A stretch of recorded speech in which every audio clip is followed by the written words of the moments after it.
नमस्कार मंडळी, एका नवीन रेसिपी सोबत डिंपल्स किचन मध्ये तुमचे मनापासून स्वागत आहे। आज आपण बनवणार आहोत गव्हाच्या पिठापासून एकदम कुरकुरीत आणि चवीलाही छान लागणारी तिखट पुरी। ही पुरी तुम्ही दह्यासोबत किंवा कोणत्याही रस्साभाजी सोबत खाऊ शकता। त्याचबरोबर संध्याकाळी स्नॅक्ससाठी ही तिखट पुरी आणि चहा याचं परफेक्ट कॉम्बिनेशन आहे।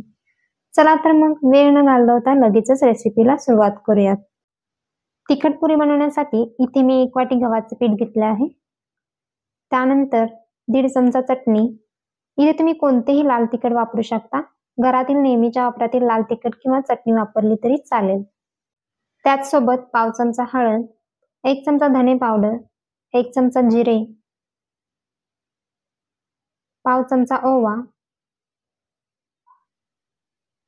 आणि चवीनुसार मीठ घालून सगळे व्यवस्थित मिक्स करून घ्यायचे आहे।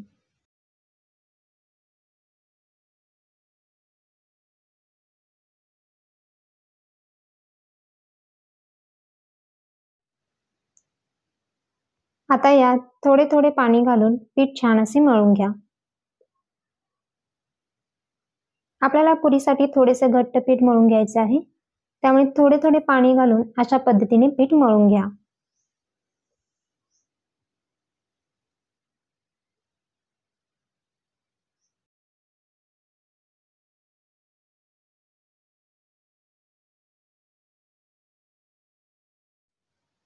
पीठ मळून झाले की वरून थोडे तेल लावून हे पीठ 15 मिनिटांसाठी झाकून ठेवायचे आहे, म्हणजे कणिक छान मुरली जाईल।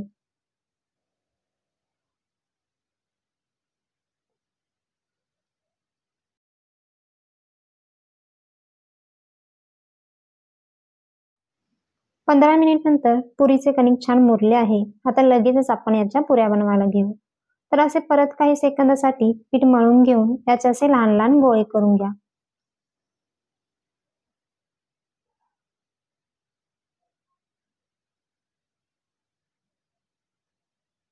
पुरी लाटायच्या आधी पोळपाटात थोडे तेल लावून अशा पद्धतीने पुरी लाटून घ्यायची आहे, म्हणजे पुरी लाटताना चिटकत नाही।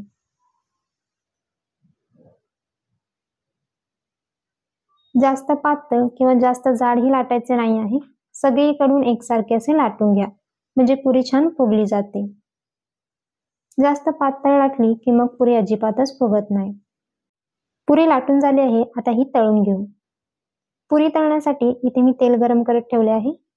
तेल गरम झाले की त्यात पुरी सोडून पुरी अशा पद्धतीने दोन्ही बाजूनी छान तळून घ्यायची आहे।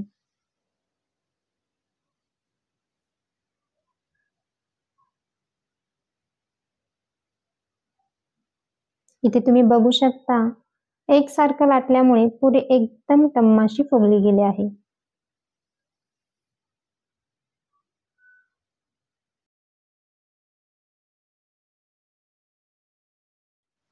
सारख्याच पद्धतीने मी बाकीच्याही पुऱ्या करून घेतल्या आहेत।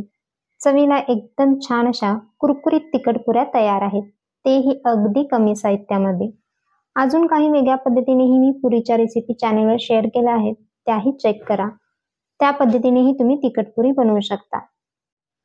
लवकरच अजून अशा झटपट आणि चवदार रेसिपी तुमच्यासोबत शेअर करणार आहे, त्यामुळे चॅनलला सबस्क्राईब करायला विसरू नका। रेसिपी आवडली असेल तर व्हिडिओला लाईक करा, तुमच्या मित्रमैत्रिणींशी शेअर करा।